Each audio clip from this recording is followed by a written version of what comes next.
नमस्कार। आज हम एक बहुत ही दिलचस्प सफर पर निकल रहे हैं। जी नमस्कार। एक ऐसी जगह जहां प्रकृति, इतिहास और पौराणिक कथाएं सब एक साथ मिलती हैं। हाँ, हम बात कर रहे हैं ओडिशा की गंधमर्दन पहाड़ियों की। और वहां बसे दो खास धामों की, हरिशंकर और नृसिंहनाथ। ये सिर्फ मंदिर नहीं है ना? बिल्कुल नहीं, ये तो कह सकते हैं एक पूरी कहानी कहते हैं। आस्था की, बीते वक्त की और कुदरत की, सब कुछ जैसे गुंथा हुआ सा है। और इस पड़ताल के लिए हमारे पास गंधमर्दन, हरिशंकर और नृसिंहनाथ धाम नाम के लेख से कुछ जानकारी है। जी हाँ, उसी के आधार पर हम आज इन दोनों जगहों की उनकी खासियत, उनके अपने अपने रंग और उनके बीच का जो एक गहरा नाता है, उसे समझने की कोशिश करेंगे। मकसद सिर्फ बताना नहीं, बल्कि महसूस करना है कि ये जगह इतनी अहम क्यों है। सही कहा। तो कहाँ से शुरू करें? चलिए पहले हरिशंकर धाम चलते हैं। गंधमर्दन पहाड़ की दक्षिणी ढलान पर है ये, है ना? जी, दक्षिणी ढलान पर। और स्रोत बताते हैं कि ये जगह अपनी कुदरती खूबसूरती के लिए मशहूर है। हाँ, मैंने पढ़ा। हाँ, घने जंगल। हाँ, घने हरे जंगल और वो झरनों की आवाज, हाँ, चट्टानों से गिरते हुए पानी की। स्रोत उसे संगीत जैसा बताते हैं। वाह। और ग्रेनाइट की चट्टानों पर बहती हुई धारा एक सुकून भरी तस्वीर बनती है जहन में। बिल्कुल। स्रोत इसे शांतिदायक आश्रय कहते हैं। पढ़कर ही लगता है कि हाँ, गर्मियों में तो ये कमाल की जगह होगी। और पानी का सिर्फ प्राकृतिक महत्व नहीं है, कुछ आध्यात्मिक बात भी है। स्रोत में स्थानीय मान्यताओं का जिक्र था। हाँ हाँ, ऐसी मान्यता है कि इस झरने के पानी में नहाने से पाप धुल जाते हैं।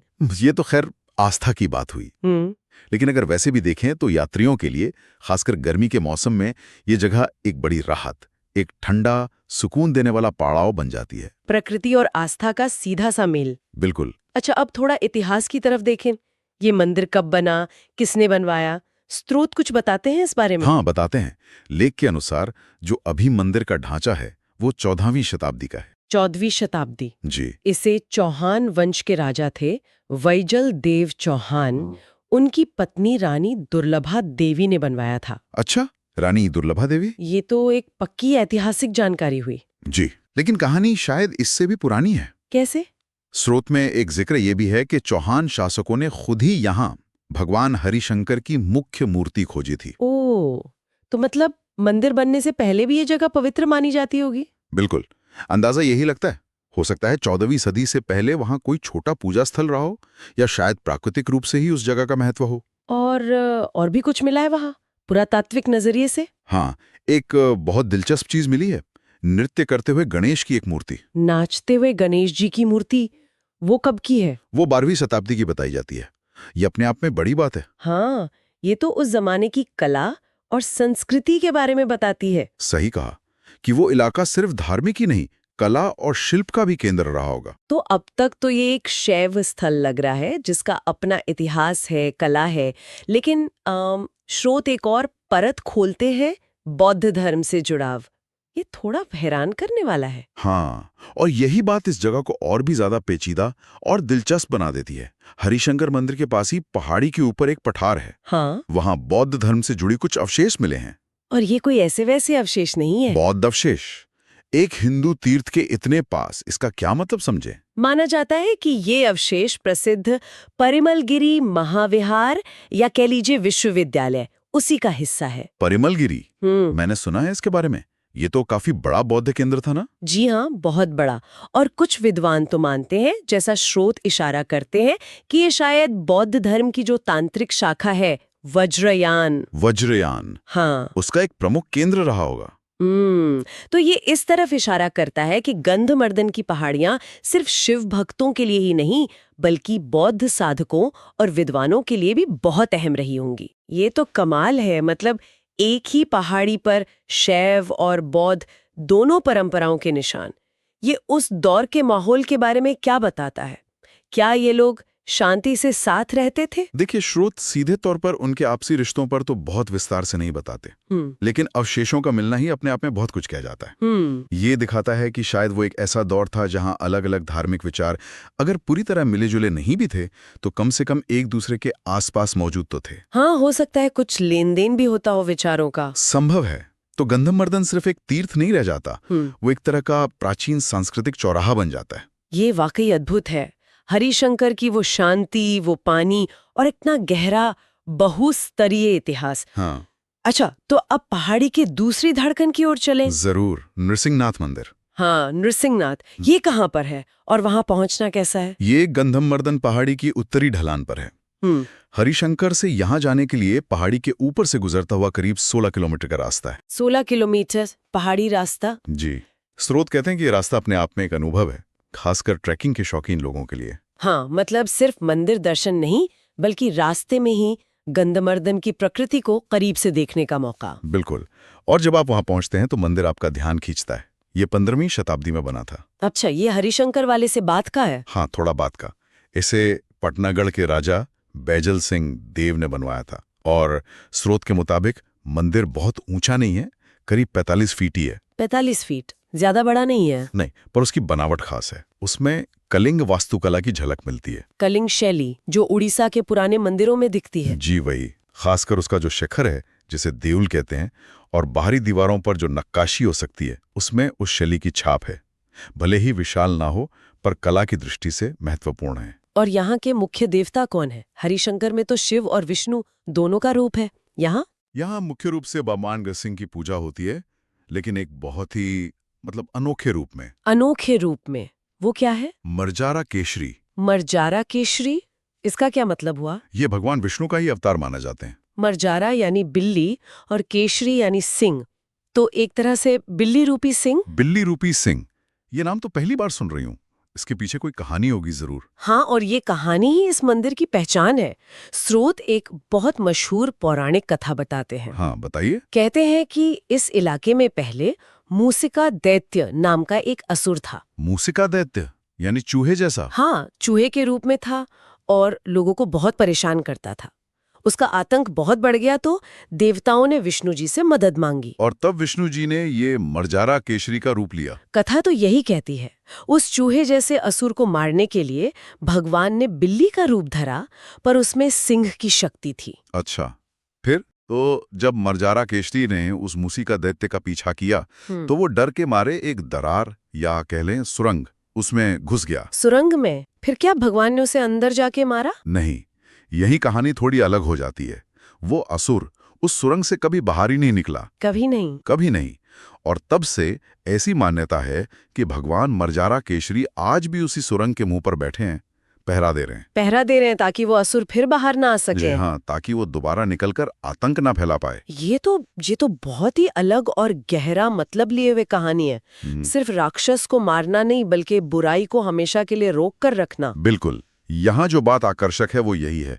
ये सिर्फ एक कहानी नहीं रह जाती। ये अत्याचार, चाहे वो कितना ही छोटा क्यों ना लगे, जैसे चूहे के रूप में, और बेगाम ताकत उसके दमन का प्रतीक बन जाती है। हाँ, उस जगह की एक अपनी ऊर्जा बन जाती है इससे, एक निरंतर पहरेदारी का भाव। सही कहा, धर्म की रक्षा का भाव। अच्छा, जैसे हरिशंकर का बौद्ध जुड़ाव था, क्या नृसिंहनाथ के बारे में भी ऐसा कोई पुराना ऐतिहासिक संदर्भ मिलता है? हाँ, मिलता है। और ये भी बड़ा दिलचस्प है। इस इलाके का भी प्राचीन काल से नाता जोड़ा जाता है। कैसे? कुछ इतिहासकार मानते हैं, जैसा स्रोत में भी जिक्र है, कि 7वीं सदी में जो मशहूर चीनी यात्री भारत आए थे, ह्वेनसांग। ह्वेनसांग, हाँ, उनका नाम तो सुना है। उन्होंने अपने यात्रा वृतांत में एक बौद्ध विहार का जिक्र किया था, पोलो मोलो किली। पोलो मोलो किली, ये कैसा नाम है? ये चीनी भाषा में शायद परिमल गिली का ही उच्चारण है। और इतिहासकार मानते हैं कि ये परिमल गिरी शायद यही गंधमर्दन क्षेत्र ही था। ओह, तो ह्वेनसांग का जिक्र सिर्फ हरिशंकर से नहीं, बल्कि पूरे गंधमर्दन इलाके से जुड़ सकता है। हाँ, संभावना यही है। और अगर ये बात सही है तो सोचिए, ये इस पूरे इलाके के प्राचीन महत्व को कितना बढ़ा देता है। बिल्कुल, ये तो पक्का सबूत हो जाएगा कि ये पूरा क्षेत्र न सिर्फ हरिशंकर, बल्कि नृसिंहनाथ के आसपास का इलाका भी पुराने जमाने में बौद्ध शिक्षा और संस्कृति का कितना बड़ा केंद्र रहा होगा। जी, ये दिखाता है कि गंधमर्दन पहाड़ी की विरासत की जड़ें कितनी गहरी और कितनी अलग-अलग दिशाओं में फैली हुई हैं। और ये विरासत सिर्फ पुरानी नहीं है, आज भी वहाँ चहल पहल रहती है। स्रोत में एक मेले का जिक्र था। हाँ, बिल्कुल। हर साल वैशाख महीने की पूर्णिमा पर, जो अक्सर अप्रैल मई में पड़ती है, वहाँ एक बहुत बड़ा मेला लगता है। वैशाख पूर्णिमा पर? जी, हजारों लोग दूर दूर से श्रद्धालु इस मेले में आते हैं। ये उस जगह की जो जीवंत सांस्कृतिक परंपरा है, उसका प्रतीक है। जो आस्था सदियों से चली आ रही है वो आज भी जिंदा है। तो नृसिंहनाथ सिर्फ एक ऐतिहासिक जगह नहीं बल्कि आज भी एक सक्रिय धड़कता हुआ तीर्थ है। बिल्कुल सही। तो अब हमारे सामने गंधमर्दन की दो अलग-अलग तस्वीरें हैं। एक तरफ हरिशंकर, शांत, ठंडा, जिसके इतिहास में शैव और बौद्ध दोनों रंग हैं, और दूसरी तरफ नृसिंहनाथ, जहां वीरता की कहानी है, एक खास बनावट है और वैशाख मेले की रौनक है। एक ही पहाड़ी पर कितने अलग मिजाज। हाँ, और यही इस जगह की खासियत है। स्रोत इन्हें एक पहाड़ी की दो धड़कनें कहते हैं। एक पहाड़ी की दो धड़कनें? वाह, ये तो बहुत खूबसूरत उपमा है ना? अलग अलग ढलानों पर हैं, कहानियां अलग हैं, माहौल अलग है, पर हैं तो एक ही गंधमर्दन का हिस्सा। और इन दोनों के बीच में वो पठार भी है जिसका जिक्र आया था। क्या उसका भी कोई मतलब हो सकता है जोड़ने के अलावा? हाँ, वो पठार सिर्फ जमीन का टुकड़ा नहीं है जो दोनों को जोड़ता है। एक तरह से वो अतीत और वर्तमान के बीच का पुल है। अच्छा, कैसे?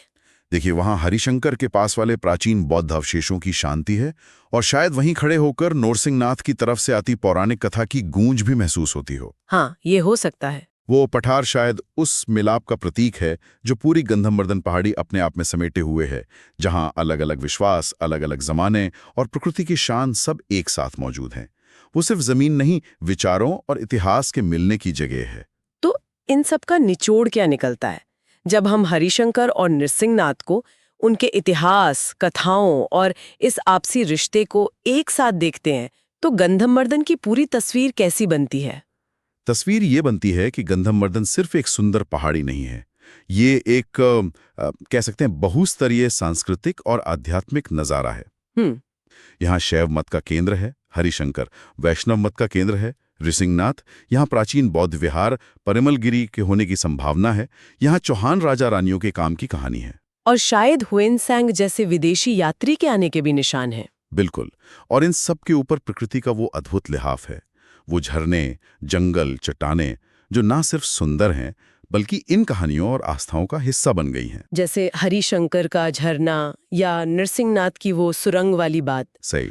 तो ये एक ऐसा संगम है जहां इतिहास मिथकों से मिलता है, जहां अलग अलग धर्म एक दूसरे के पास बहते हैं और जहां प्रकृति इन सबको एक मंच देती है। ये विविधता और सहअस्तित्व का एक जीता जागता उदाहरण लगता है। हाँ, गंधमर्दन हमें दिखाता है कि भारत की आध्यात्मिक जमीन कितनी परतदार और समृद्ध है। चलिए, इस दिलचस्प बातचीत के जो मुख्य बिंदु उभरे उन्हें एक बार दोहरा लेते हैं। हमने गंधमर्दन पहाड़ियों पर बसे हरिशंकर और नृसिंहनाथ धाम के इस अनोखे ताने बाने को समझने की कोशिश की, जैसा हमारे स्रोतों में दिया गया है। जी, हमने देखा कि हरिशंकर अपनी प्राकृतिक ठंडक और गहरे इतिहास के लिए जाना जाता है, जिसमें चौहान वंश का योगदान है और शायद बौद्ध अवशेष भी हैं। हाँ, और वहीं दूसरी तरफ नृसिंहनाथ अपनी वीरता की कथा, मरजारा केशरी और मूसिका दैत्य वाली अपनी खास कलिंग शैली की बनावट और वैशाख पूर्णिमा के उस बड़े मेले के लिए मशहूर हैं। हमने ये भी ब्राकी कि कैसे हुएनसांग का संभावित जिक्र और परिमलगिरी की पहचान इस पूरे इलाके को सिर्फ स्थानीय नहीं बल्कि एक बड़े ऐतिहासिक दायरे में रखती है। और सबसे अहम बात शायद ये है कि गंधमर्दन पहाड़ी सिर्फ दो अलग-अलग मंदिर नहीं है। नहीं, बिल्कुल नहीं। ये तो विभिन्न आस्थाओं, शैव, वैष्णव और शायद बौद्ध इतिहास की अलग-अलग परतों और प्रकृति की भव्यता का एक अनूठा मिलन बिंदु है। ये दिखाता है कि कैसे एक ही जगह अलग-अलग समय में अलग-अलग लोगों के लिए महत्वपूर्ण हो सकती है और उनकी मिली-जुली विरासत को संजो कर रख सकती है। तो आज के स्रोतों से जो जानकारी मिली, उसके आधार पर सुनने वालों के लिए एक सवाल छोड़ते हैं, या यूं कहें कि सोचने के लिए एक दिशा। जरूर। ये सोचना वाकई दिलचस्प है कि गंधमर्दन जैसी जगह पर जहां हिंदू धर्म की अलग-अलग शाखाएं हैं और शायद बौद्ध धर्म भी रहा, उनके बीच कैसा रिश्ता रहा होगा। हाँ, क्या वो सिर्फ अगल-बगल रहते थे या कुछ विचारों का, कला का, रीति रिवाजों का लेन देन भी होता था? स्रोत हमें खंडहर और कहानियां तो देते हैं, पर उनके बीच की जो इंसानी कहानी है वो कैसी रही होगी? ये सोचने वाली बात है। और साथ ही ये भी कि प्रकृति ने, उस पहाड़ी ने, उन झरनों, गुफाओं ने इन आस्थाओं और कहानियों को बनाने, संवारने में क्या भूमिका निभाई होगी? हाँ, कैसे भूगोल और अध्यात्म ने मिलकर इन पवित्र जगहों को वो शक्ल दी जो आज हम देखते हैं और जिसके बारे में आज हमने बात की। इन पहलुओं पर सोचने से गंधमर्दन की कहानी शायद और भी गहरी और मतलब भरी लगे। बिल्कुल, ये हमें याद दिलाता है कि संस्कृति और इतिहास हमेशा बदलते रहते हैं और अक्सर बहुत पेचीदा और आपस में जुड़े हुए होते हैं। निश्चित रूप से। इसी विचार के साथ गंधमर्दन की पहाड़ियों की ये यात्रा हम यहीं समाप्त करते हैं। उम्मीद है आपको स्रोतों पर आधारित ये विश्लेषण ज्ञानवर्धक और रोचक लगा होगा। जी।